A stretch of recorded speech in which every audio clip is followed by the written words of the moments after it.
नमस्कार। मुलीच्या खेळासाठी म्हणून ज्या बापाने 2.5 कोटी रुपये मुलीसाठी खर्च केले, तो बाप एवढा निर्दयी वृत्तीचा कसा असू शकतो?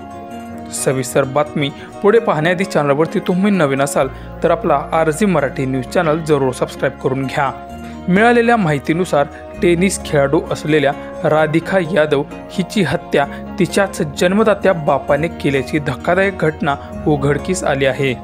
या घटनेने मोठी खळबळ उडाली असून लेकीला मारण्याचे कारणही त्याने पुढे सांगितलं आहे। गुरुग्राम येथील दीपक यादव हे ब्रोकरचा व्यवसाय करतात। त्या व्यवसायातून ते लाखो रुपये कमावतात। त्याचबरोबर त्यांना भाड्याचे दर महिन्याला 5 ते 10 लाख रुपये मिळतात। राधिका हिला लहान असल्यापासूनच टेनिस खेळण्याची आवड होती, म्हणून तिच्या वडिलांनी टेनिस खेळासाठी तब्बल 2.5 कोटी रुपये खर्च केल्याचं समोर आलं आहे। एवढे पैसे खर्च करणारा बाप एका मुलीचा जीव कसा घेऊ शकतो? पण हो, राधिकाची हत्या करण्यामागचं मूळ कारण गावकऱ्यांच्या आणि शेजाऱ्यांच्या टोमण्यांना वैतागून त्यांनी टोकाचं पाऊल उचललंय असं समजतंय। राधिकाला महागडे टेनिस रॅकेट, स्पोर्ट्स गिअर आणि विदेशात ट्रेनिंगसाठी देखील पाठवले होते।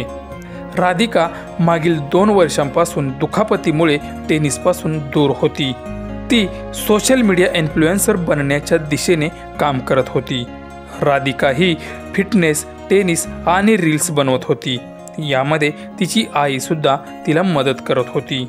सध्या पोलीस राधिकाच्या सोशल मीडिया अकाउंटवरती जे तिचे मित्र आहेत, त्याचबरोबर कुटुंबातील इतर सदस्यांकडून अधिक माहिती त्याबद्दल घेत आहेत।